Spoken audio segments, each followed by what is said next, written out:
시장의 현재 모습을 딱 정확히 짚어주신 것 같은데 요 내용이. 네, 뭐 방향성은 없고 네, 변동성만 있다. 그렇죠. 그러니까 뭐 지금 미국 3대 지수는 좀 양호한 반등을 보였어요. 뭐 코로나 수혜주, 피해주 다 같이 좀 올라간 분위기가 있었고, 그러니까 네. 종목으로 말씀드리면 이제 코로나 수혜로 볼 수 있는 모더나도 꽤 많이 올랐고, 그다음에 대표적인 피해주로 봤었던 이제 노르웨이안 크루즈 홀딩스라는 이제 크루즈 회사, 여행 회사도 상승을 했고, 이제 같이 올라가는 분위기가 좀 있었어요. 라스베가스 샌즈. 뭐 그런 것, 예, 그런 종목들도 좀 올라갔고요. 그리고 뭐 엔비디아나 페이스북 같은 이제 그런 뭐 빅테크와 반도체 관련된 종목들, 특히 필라델피아 반도체 지수 3% 정도 네. 좀 올라갔고. 결국에는 뭐 요점 그거잖아요. 코로나 변이, 델타 변이 돈으로 이길 수 있어. 네, 그렇죠. 근데 그 뭐 관련해서 집에서 이제 한참 즐길 수 있는 넷플릭스는 어제 또 약세. 그건 뭐 이제 전망 때문에. 네. 그러니까 지금 시장 자체, 미국 시장도 지금 뭐 갈피를 못 잡는 거예요. 그러니까 이 변동성이 워낙 좀 크다 보니까 어느 한 곳, 올라가면은 그 뒤에 이제 이유를 찾아가지고 붙이는 거고. 예, 이렇게 좀 말씀을 드리지만 지금 뭐 상당히 많은 분들은 과연 2차 전지 소재가 오늘은 좀 반등을 할 수 있을까? 이게 더 이제 고민이실 수도 좀 있는 그런 부분인데 네. 저는 뭐 가능하다고 좀 생각은 들고요. 일단 뭐 OTT 컨텐츠 쪽이 좀 영향을 받았기 때문에 또 그동안 또 득세를 했던 메타버스가 약간 좀 영향을 받을 수도 있지 않을까라는 생각은 드는데 뭐 제가 유행이 빨라지니까. 네, 뭐 좀 뭐 10년물 국채는 급락을 보였다가 좀 올라왔고 환율은 또 1,150원에 매달려 있고. 그러니까는 뭐 미국 갔다가 우리나라 왔다가 네, 왔다 일단 갔다 이제 해서. 미국 분위기는 쭉 말씀을 좀 드리는 거예요. 네. 뭐 그런 얘기가 있고 또 아침에 나온 얘기가 또 JY의 뭐 특사 소식 아, 그리고 어제 장 끝나고 말씀해 주셨듯이 M&A 소식들 뭐 지금 뭐 뉴스와 이슈 이런 것들이 그냥 완전히 혼재되어 있는 생각인데 그래서 제가 조금 단순화를 해보려고 좀 중식으로 치면 말씀드립니다. 잡탕밥이네요. 잡탕밥도 안 되는 것 같아요. 거의 네. 뭐 꿀꿀이죽 같은.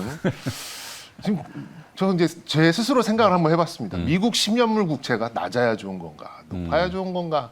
그러니까 속도가 나는 거는 뭐 둘 다 안 좋겠습니다만 이게 높아야 증시에 좋을지 낮은 게 좋을지 여기에 대해서 뭐 딱히 답을 못 내리겠더라고요. 다 그것도 이제 다른 답을 네. 이제 이런 전문가들도 좀 하고 있는 것 같은데 어쨌든 이제 코로나 상황에 대한 그런 매크로 시각 변화는 확실히 좀 있는 것 같습니다. 이제 거기에 환율이 좀 높은 상황이다 보니까 이 지수가 올라갈 일은 사실 좀 많지 않은 부분으로 좀 볼 수 있겠고 한정된 거래 자금 지금 거래 대금이 한 25조, 6조 정도에 돌고 있다 보니까 네. 길어야 5일짜리 모멘텀이에요. 그러니까 2차 전지도 거의 시장을 정복할 듯이 막 치고 가다가 이거를 그냥 뭐 이렇게 기간 조정으로 가는 게 아니라 상승폭의 절반을 그냥 뱉어내 버리잖아요. 이제 이렇게 좀 변동성이 있다 보니까 뭐 따라 사면 물리게 되는 이제 이런 원리가 좀 되는 오늘 것 아침에 같습니다. 또 앨런 머스크가 입을 열었죠. 네.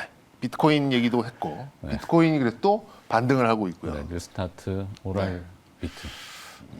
뭐 하여튼 예, 아름답습니다. 이거 보고 있으면. 그래서 일단 이제 우리 시장이 그동안 움직였던 걸 보면 이 미국 10년물 국채만 딱 단순하게 놓고 봤을 때 이게 0.5 밑에서부터 1.8 거의 2를 넘니 많이 뭐 이런 수준까지 갔잖아요. 네. 그때는 이제 금리 상승기로 볼 수 있었고 시클리컬, 그러니까 경기민감, 뭐 조선, 철강, 화학 뭐 이런 종목들이 굉장히 많이 올라갔고요. 이제 종목으로 보면 뭐 롯데케미칼, 포스코 또 뭐 금호석유 이런 종목들이 굉장히 잘 올라갔었잖아요. 그런데 코로나가 다시 재확산되면서 이제 지금 1.1대까지 빠졌다가 지금 보니까 1.29 이쯤 왔네요. 이때 보니 이렇게 반락을 하는 상황이 오다 보니까 실적 이런 거 필요 없고 밸류 무한대를 가져와라. 그러다 보니 뭐 메타버스부터 해가지고 그냥 갖다 붙이기 좋은. 그러니까 지금 실적 없어도 되니 그냥. 근데 메타버스는 이제 미국인 러블록스라고 하지만 뭐 러블록스가 이제 또 우리 국내에 뭔가 또 접점을 찾고 있는 그런 기사도 뭐 나오긴 하는데. 들어온다는데 이제 그거 관련된 얘기는 제가 그 두 번째 예. 주제에서 있어요? 준비를 좀 했으니까요. 그러니까 이제 지금 뭐 다시 조금 정리를 해드리면 결국 이제 중소형주 쪽에서 실적보다는 그냥 밸류가 좀 중심이 되고 거리가 되는 말이 되는 이제 이런 쪽에서 나오는 거죠. 그러니까 소위 얼마 벌어서 PER이 얼마, 그러니까 EPS가 얼마 오르고 PER 얼마 곱해서 현재 적정 주가는 얼마다라는 계산이 안 서는 곳에서 지금 잘 나오는 부분이 아닌가라는 생각이 듭니다. 그렇게 본다 그러면 지금은 뭐 어떤 실적이나 뭐 이런 것보다는 수급과 밸류가 중요한 그런 시장이다 보니까 어쨌든 9월까지는 FOMC까지는 시간을 좀 벌었다라는 생각이 그래도 좀 계속해서 지금 지배적으로 좀 들고 있고요.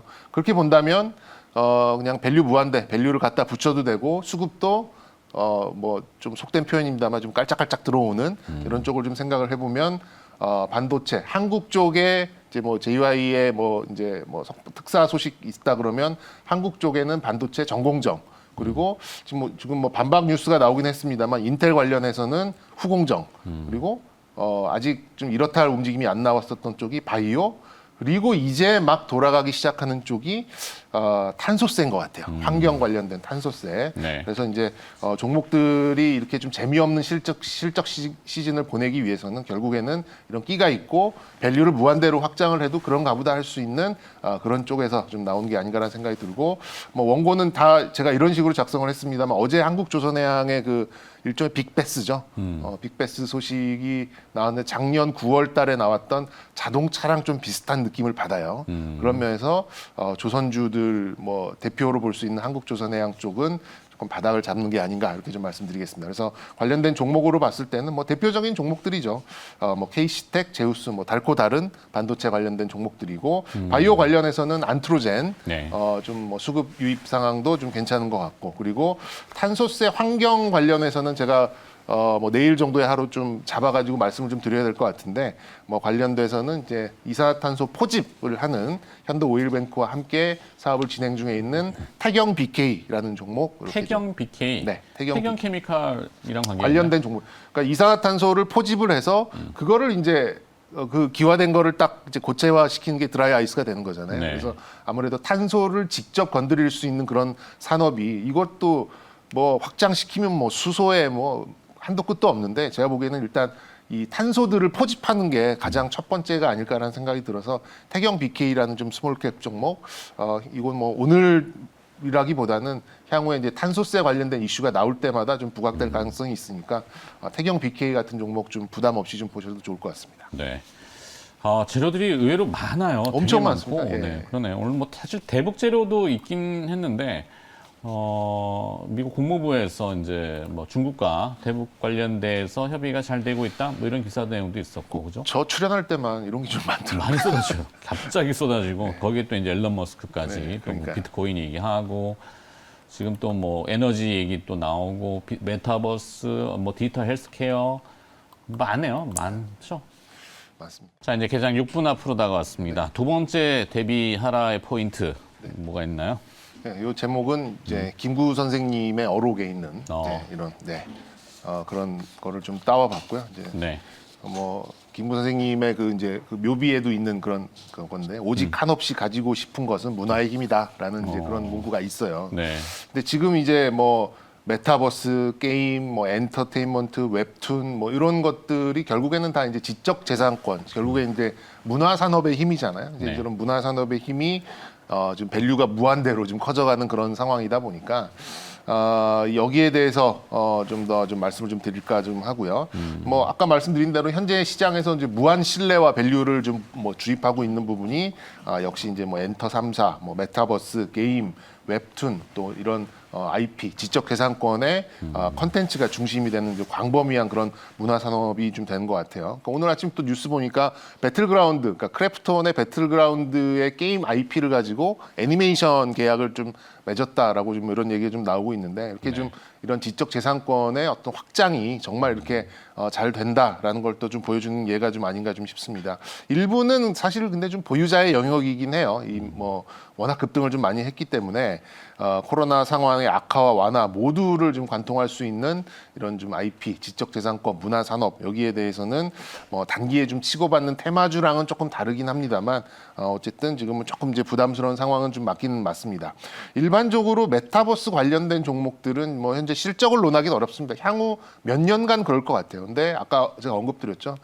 향후 얼마 벌지 모를 그런 좀 밸류 무한대의 이제 이런 이 거리가 있는 그런 종목들이 이제 최근 들어서 좀 이제 강하게 좀 나오다 보니까 여기에 좀 수급이 많이 좀 몰려 있고 그리고 한국에서 뭐 좀 실질적으로 메타버스를 이용해서 실적과 수익이 날 만한 그런 것들은 과거부터 해오던 것들이 많습니다. 특히나 이제 게임 쪽이 좀 많이 좀 치중이 좀 되어 있고요. 기본 베이스가 확실하고 이 IP 지적재산권이 좀 인지도가 높은 이런 쪽에서만 좀 재편이 될 가능성이 좀 있다고 좀 생각이 들어서 뭐 또 뉴스 보니까 로블록스가 한국에 또 직접 상륙을 한다라는 좀 얘기가 있다 보니 이렇게 좀 실체가 있는 것들이 오고 나면 야 이것도 메타버스 한데 저것도 메타버스 한데라고 지금 붙여댔던 것들이 하나 둘씩 떨어져 나갈 확률이 좀 매우 높습니다. 뭐 이런 것들은 좀 유의를 하실 필요가 좀 있다라고 좀 생각이 들고요.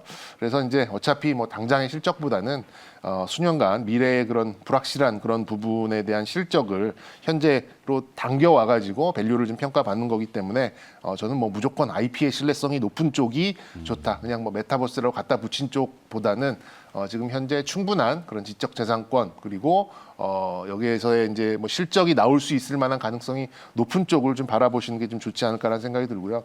그 일례로 봤을 때 지금 카카오 게임즈가 엄청난 성공을 거뒀잖아요. 그 네. 오딘이라는 이제 그 오딘. 게임을 그렇게 뭐 최근 들어서 신작 게임 중에서 이렇게 그러니까 신규 IP를 가지고 신규 지적재산권을 캐릭터를 만들어서 생성을 해서 이렇게 성공을 가진 예가 있나라고 생각을 해보면 잘 없습니다. 뭐 거의 다 이제 옛날 PC 게임을 하던 것들이 지금 이제 옮겨와 가지고 모바일화되면서 그것이 이제 뭐 약간 이제 플랫폼으로 옮겨가면서 좀 부각이 된 부분이지 없던 걸 좀 새로 만들어서 이렇게 성공한 케이스가 사실 거의 없거든요. 그렇다 보니까 기존의 IP의 가치를 그만큼 좀 높이 봐야 되는 이제 그런 부분이 아닐까라는 좀 생각이 들고 뭐 이제 엔터 같은 경우에는 뭐 이런 지적 IP 같은 경우 뭐 음원이나 또 이제 아티스트 이런 것들을 좀 해당을 좀 시킬 수 있다 보니까 뭐 이 많이 올라오긴 했습니다만 좀 선별적으로는 아직도 충분히 공략할 수 있는 포인트는 있지 않을까 생각이 듭니다. 그래서 뭐 저의 가장 아픈 손가락이라고 볼 수 있는 NC소프트 이제 확정을 좀 지었어요. 아마 크래프톤 때문에 그리고 카카오 게임즈의 오딘 때문에 이거 언제 출시를 하지라고 좀 계속 고민을 했던 것 같은데 사실 올 뭐 1분기 얘기도 있었는데 이제 8월로 좀 세팅이 됐으니까요. 블레이드 앤 소울을 앞세운 이제 이 NC소프트 뭐 지금 뭐 더 이상 밀릴 때도 좀 없어 보이고요. 그리고 이제 YG 엔터도 곧 이제 블랙핑크 이제 또 각자 활동이 또 좀 이어질 가능성이 좀 있어 보입니다. 그러면 YG 엔터도 뭐 JYP나 SM을 뭐 따라간다 뭐 이런 개념이라기보다는 자체적인 모멘텀이 좀 나올 수 있을 거라 생각이 들고요. 뭐 요즘 어린이들한테는 거의 이제 인싸템이라고 불리우는데 대원 미디어, 대원 미디어. 용갑 합체 아머드 사우루스라는 게 있습니다. 예. 그래요? 네, 이제 요게 이제 뭐 완구부터 해서 뭐 이제 OTT까지 OTT 컨텐츠로까지 좀 흥행할 확장이 될 만한 수 있는 요소가 예, 있나요? 굉장히 좀 있습니다. 그리고 좀 잘 만들었고요. 그럴싸해요, 굉장히. 좀 대원 미디어도 캐릭터는 뭐예요? 공룡이에요? 공룡이에요. 뭐 아머드 사우루스니까 공룡이죠. 갖고 이 하여튼 뭐 보여드릴 수는 없는데 하여튼 찾아보시면 굉장히 좀 재밌는 완구라고 볼 수 있겠고요. 잠시 후에 대표께서 나온다고 하는데 저도 여기 기다려서 좀 듣고 갈 생각인데 네. 덱스터 뒤늦게 좀 부각이 되는 것 같아요. 뭐 다른 뭐 위직을 비롯한 다른 것들에 비해서는 좀 뒤늦게 좀 올라온 게 아닌가 좀 생각이 들고 그 뭐 DNC 미디어 뭐 이런 종목들까지 좀 각 좀 대표성 있는 종목들로 좀 말씀을 좀 드리고 싶고 개인적으로는 대원 미디어를 조금 왜냐하면 덱스터 대표님께서 나오시니까 저는 뭐 대원 미디어라는 종목을 조금 관심 있게 보도록 하겠습니다. 네, 특이하게 대원 미디어로 조금 집중. 네, 이렇게. 개장이 또 다가왔습니다. 문 연 다음에 다시 시장 속으로 들어가 보도록 하죠.